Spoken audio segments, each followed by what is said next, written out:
So please close your eyes.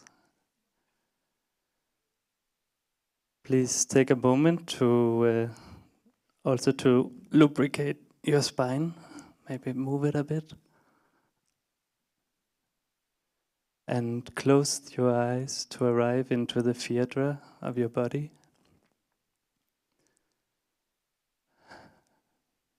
Take a few deep breaths. You can imagine that you breathe into your feet.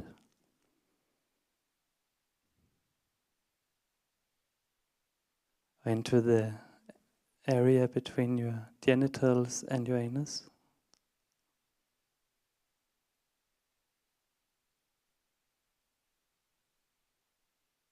And now it's a blackout with the eyes closed.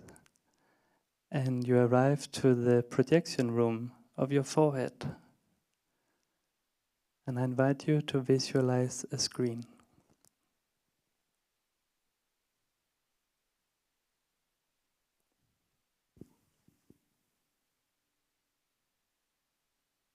On the screen, a question appears. What do you see when you hear the word family? Family.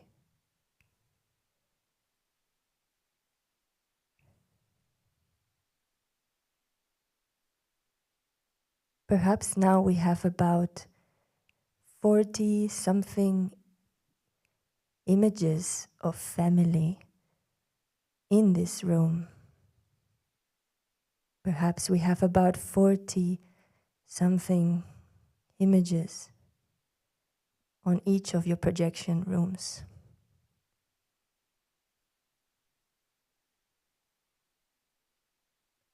If the image appears troubled or even problematic,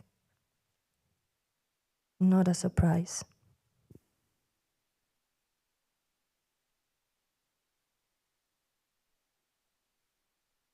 For the lucky ones, perhaps it's a nice one.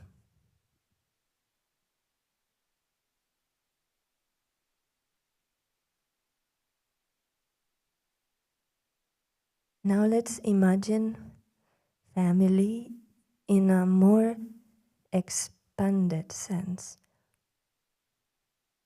Workplace, community, nation, you name it.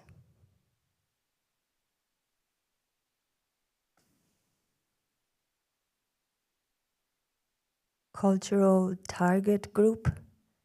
Are we a kind of family in here, in this room? We hope not.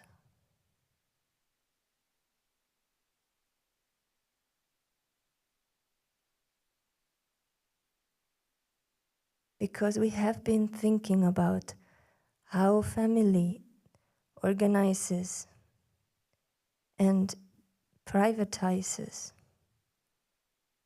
care, economy, intimacy, solidarity.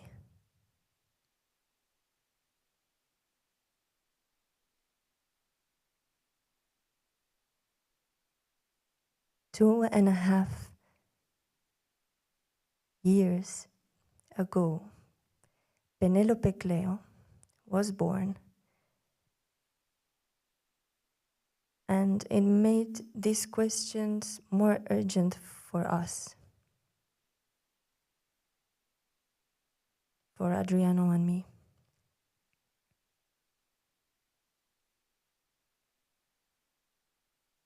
We have been thinking about domestic anarchism.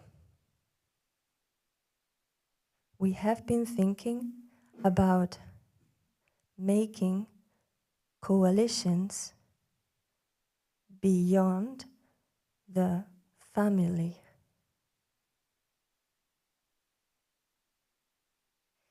Perhaps now all the projection rooms are exploding in different chaotic or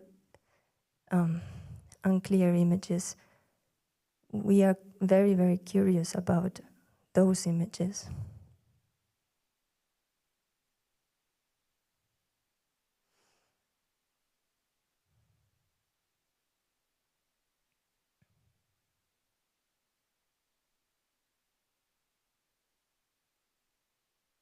Because of that, we have been practicing cohabitation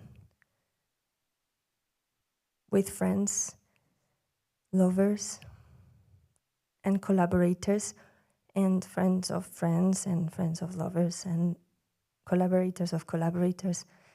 Maybe you could be, maybe with you. Maybe we could do it with you, and with you.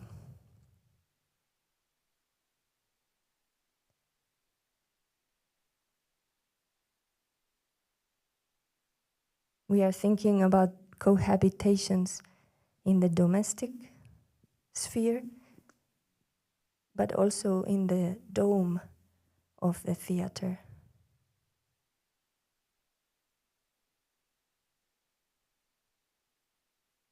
With these cohabitations, we are developing collaborations.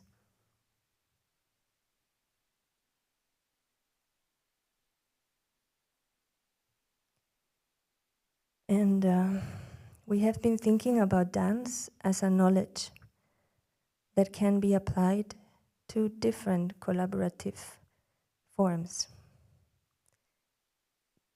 Score-based writings, score-based dancing, study groups, like the reading group we've been doing here on the Fridays at home, dance performances.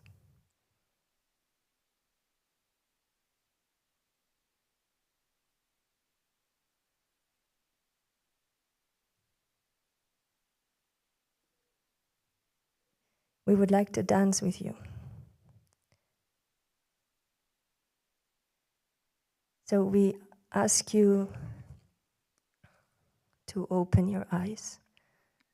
You can take your time.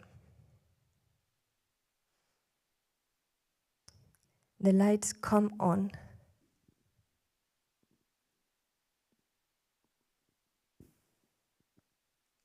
You can find your body again sitting on the chair.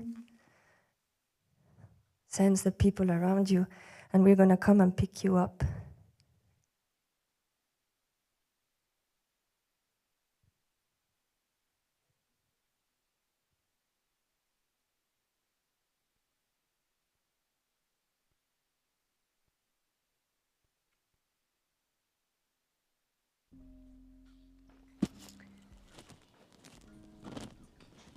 So we would love for you to join us here.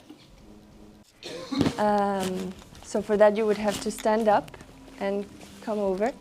If you don't feel comfortable with this, you can stay over here, but you might not see from every perspective.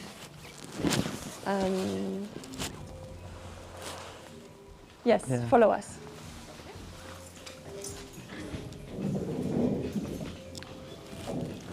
Oh. Oh. Your phone. I'll just put it on silent.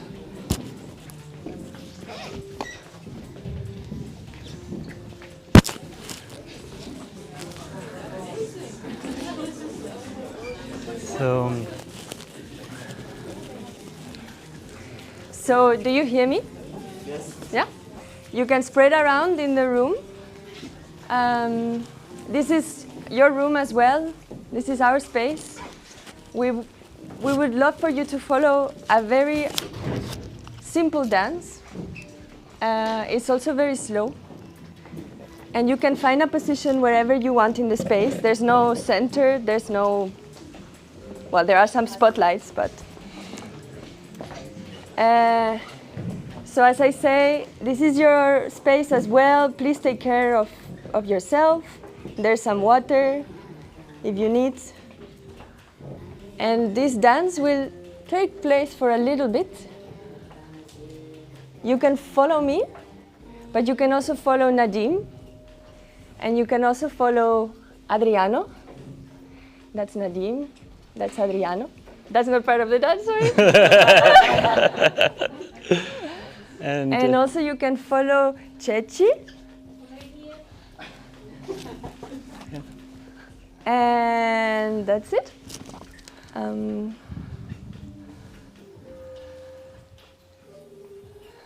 Where is Adriano? Yeah. So this dance.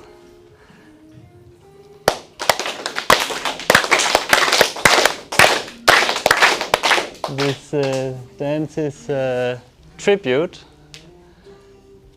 to the clitoris and to the clitoridial. The clitoridial is a word that we learned when reading a book by someone called Catherine Malabou. But I think it was an Italian who coined it first, Lonzi. But in this book that's called Pleasure Erased, which is a kind of history of the clitoris in philosophy, Catherine Malabou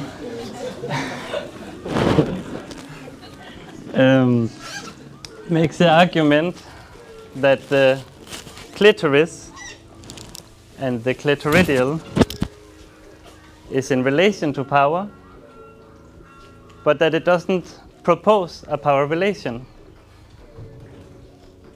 And because of this, she says, the clitoris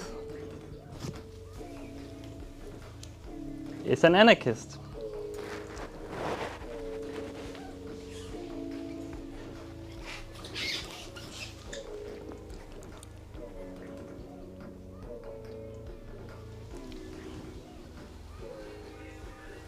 So we are going to go on with this dance. You can also copy each other. Maybe other dances will emerge. And then in a while, we'll propose something else.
continue with you because then I can remember.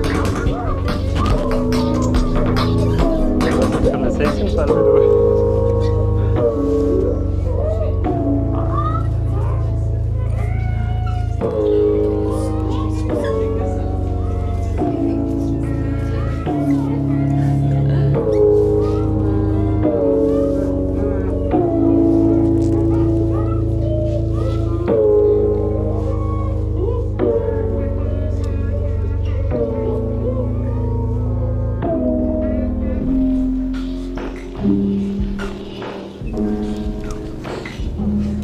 Much less.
Should we go to the same?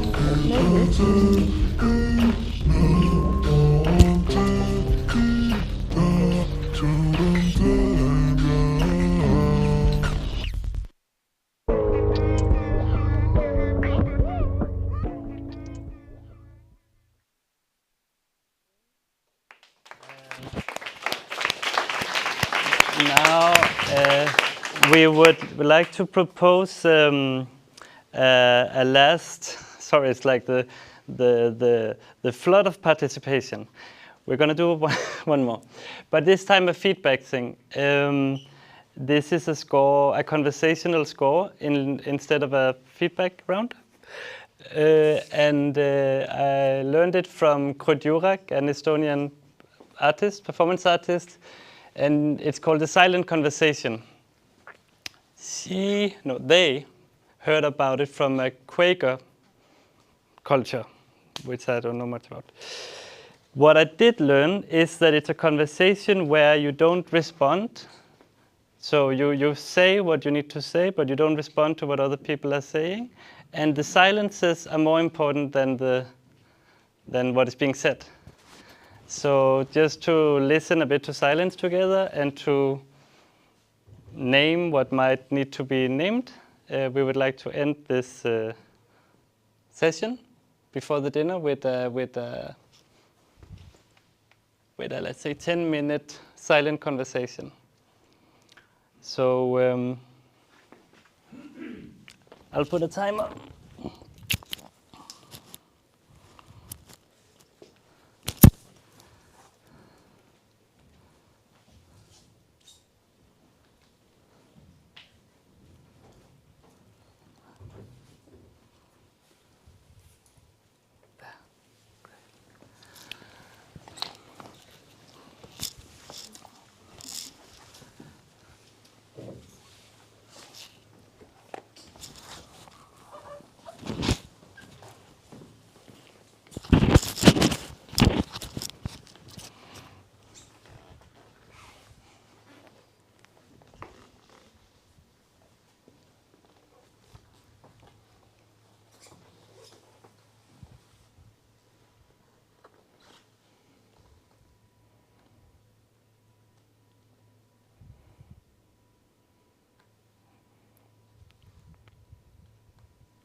it seems like we made 2 spaces, and I wonder if it felt easy to move from that space to this space and from this space to that space.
I forgot to say that the dance may open a portal to grow a other clit.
That was 10 minutes. I hope it was clear that also it wasn't clear maybe. That, yeah. So if you do have something you could, the idea is to also speak. Maybe there was not so much that needed to be said, or not in this format. But you otherwise, if you have any feedback, we would of course love to hear it. We'll be at the dinner. We'll be at the studio. Thank you so much for being very generous in participating, and we all need to wash our hands before dinner because we are going to eat with them. And the dinner will be in the project space. Yeah. So up here. But in case you want to repeat the silent meeting, the idea is that anyone can speak, but that you don't respond. So it's like a kind of practice of yeah. Anyway, I think because you said the conversation is of silence, and maybe it was more that silences are as important as the talking. Yeah. Okay. Well, anyway, now it was also very nice to be silent together. No, but I was just was awkward to break the silence, so I was a bit hesitant. Yeah. But can I still speak about feedback now? We have another 2 minutes. Yeah. I was just interested in the instructions that you give when you are doing the movement. Was it improvised or was it scripted? Like you said that this is something, and like we had a whole script, right? But was it improvisation or like you had The forms, it's kind of an alphabet. That's why it's called sticky alphabet, the performance. And there are different keywords. It's an alphabet of our research at the moment. Okay. Yeah. But the speaking, you mean, that was, we prepared what to say, but it wasn't fixed. So, like, we didn't fix exactly the word with the movement, but we wanted to give the instructions together with the movements. Yeah. But that wasn't super fixed, but we knew more or less. Yeah. I think that is very interesting. And, I was kind of hoping to have it more repeated. The talking also. Yeah. Interesting. I was also just wondering if it's something that you've developed especially for this evening, or if it's like a starting point for you, or where is this piece within your research and practice that you are doing at the moment? It's something we've made for here, and I mean, the sharing alphabet dance that we've done before in a context where it was about printing a publication and then having a dance that supports the printing, and that we didn't ask people to join. People came as audience, but because the dance was simple and the context was very informal, it became that we copy each other. And we wanted to open that up for you to enter, because it's something we want to explore more. What is this participatory formalism, we're calling it. But we also wanted to let you know a bit more about the main ideas. So that's the first part with the micro, what you heard.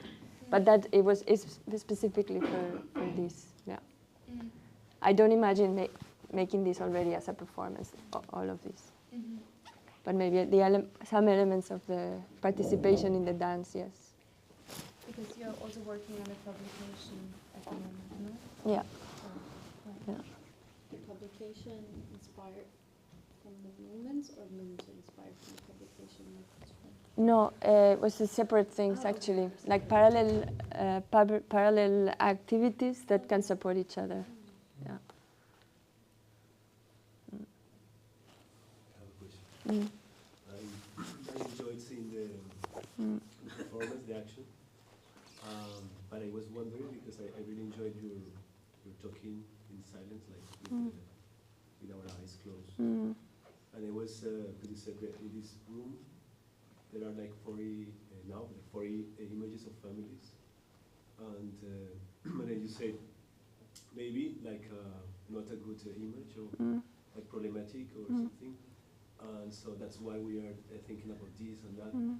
And I got very interested in this because I think, have you ever think about this? I mean, why the problems, or there is something like in there? Mm. I'm talking also from my side, as you know, as parent, as father, because as you said, when a kid rises, it's like the past coming again, like the phantoms, Mm. in some way, Yeah, right? completely, yeah. Yeah. Yeah, I think this whole idea also came because, when becoming parents, it was like, how do we write our own script? Like, of not, we come from very different family upbringings and structures, but definitely coming more from a nuclear family, white nuclear family, European thing, that there's a lot in there, a lot of habits and a lot of, sort of a baggage that we were like, we want to rewrite a bit for what we do, like how. So we started to write a lot, like write what we're doing while we are doing it, and maybe find language and find people, and that's why we were reading Abolish the Family, which talks a bit about the specific economic, social problems and different groups that throughout history have been thinking of abolishing the family with this idea. But yeah, it's a lot there. Yeah. Mm. Yeah. Also, a particular family that's been talking about is not just family; it's a very specific family. Yeah. In the book, you mean? Yeah. It's a kind of metaphor for capitalism, or Exactly. not even a metaphor. I would say like a model. Yeah. Yeah. Yeah, I can also really identify with that idea. I remember when somebody asked me, how is it to be a father? And I could not work with that idea of being a father. So I was also thinking, what does that mean? What does that imply? Mm. Can you be a male parent? Or do you need to be a father? Or do you need to carry that cross of fatherhood? Or all interesting questions. Where language is like a very important, I would say.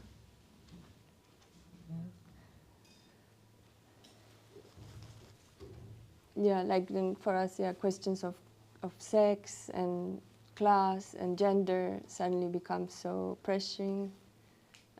Also, as artists, like, what is the access you have to private owning?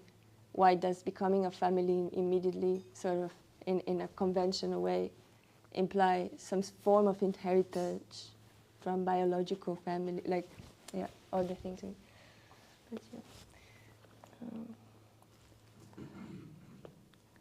But let's move. Let's go to the dinner, and then we can continue conversation. And you're always welcome in our studio and in our house. And thank you so much.